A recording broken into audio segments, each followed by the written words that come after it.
Hey guys, and welcome back to another video on the Simple Car Guy channel. In this video, I'm going to show you how to replace this rubber boot on my drive shaft without having to actually remove the drive shaft or, manipulate most of the stuff in the suspension.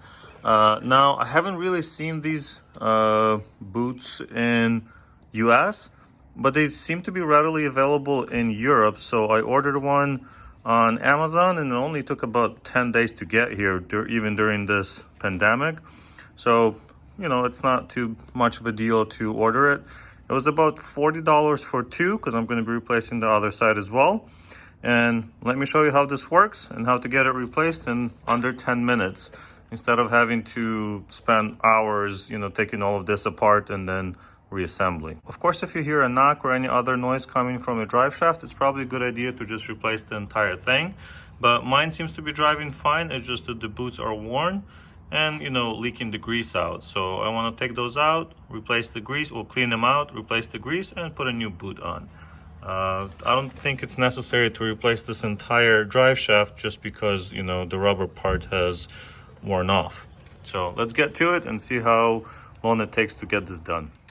Of course, before you can install a new part, you have to remove the old one, and we start that by removing both of the clamps and cutting straight through the old boot. Once you cut through it, you can pull it out of the way and remove any remaining rubber pieces. Then you want to clean out the entire area as much as you can. Remove the old grease so the new one has a clean spot to go into, and leave it as clean as possible. Once it's all clean, you can start installing the new part. Now that we have the old boot removed, we can get the measurements for it and then cut the new one to the correct size.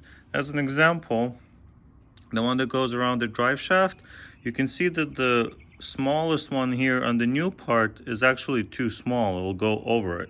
So as you can see, it is actually the second ring that we need. So we're going to cut off this initial kind of ring on here to make it fit our application, because this part will fit multiple vehicles and drive shafts and whatever else. I have now switched into a clean glove to make sure I don't contaminate the new part with any grease or anything that would prevent it from kind of gluing together. This kit comes with the necessary grease that you need to replace within your CV joint. It also comes with the adhesive that's going to allow you to put this part together once it's around the drive shaft. So the way you actually want to do this is you put it around the drive shaft, and then probably half an inch at a time or so, you put a little bit of glue into this groove and then stick it together and hold it for about 30 seconds.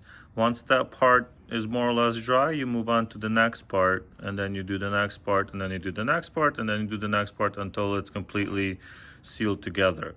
Once it glues together, it pretty much becomes like one piece, and it's going to be very difficult to separate. The kit also comes with the clamps that you're going to need, so you have everything that you need.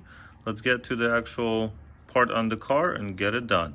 And also, as you can see, I cut it to size, so it now pretty much represents what the old part was and should work really well.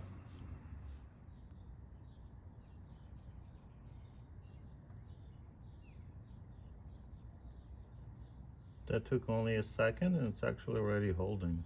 Wow.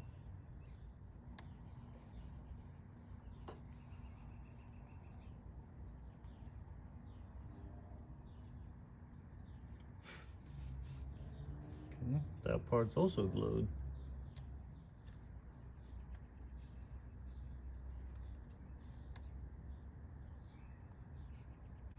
After two pieces are glued together, you can grab your grease and pack it nice into the CV joint.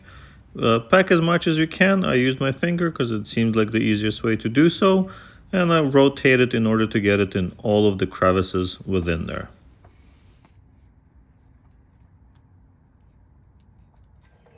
Alright, I don't know if you could actually see anything in there, but I got the top of the boot over the bigger part, whatever it's called. Now I can actually push this into the groove that goes a little bit narrower, so I can put the clamps on and it'll be nice and tight seal, and I'll do the same at the top there. I'm just gonna make that tighter now with some needle nose pliers. can't really film that since I'm gonna be in front of the camera, so just trust me, it's gonna be a little bit tighter. This is obviously not there yet. I was just editing the video and I wanted to add one more thing, and that's that I'm leaving the part of the old boot in place, so those tri-lobes in here are covered and the grease is not gonna leak out. I don't think I showed that in the video yesterday when I did the other side, but after I removed the old one, I put it on the inside of this one and kind of covered it with the new one. So I'm doing the same thing on this one, except I'm not actually removing it here. I'm just gonna clean it up and leave it in place, put this one over, and then put a new clamp on top. Well guys, I got the bottom clamp on fairly easily. Only took, you know, maybe a couple of minutes, but then I struggled with the one on the top. It took me probably 15 minutes playing with it, and I couldn't get it on properly for some reason. There's like not enough space for my hands to go in. And then I took a break, did it again, and it's finally on there. So this is definitely a little bit more annoying to do than you know, if it was completely removed from the car, but at least you're saving a few $100s doing this. When I took the car to the shop, they told me it was going to be $300 per side to swap these out. Well, to swap the entire drive shaft out, but you know, the drive shaft's fine. I just needed the boot in there. So hopefully this helps you guys out. I know I never knew about these, you know, splittable ones before I found them on Amazon. So if you're interested, you can find the links down in the description.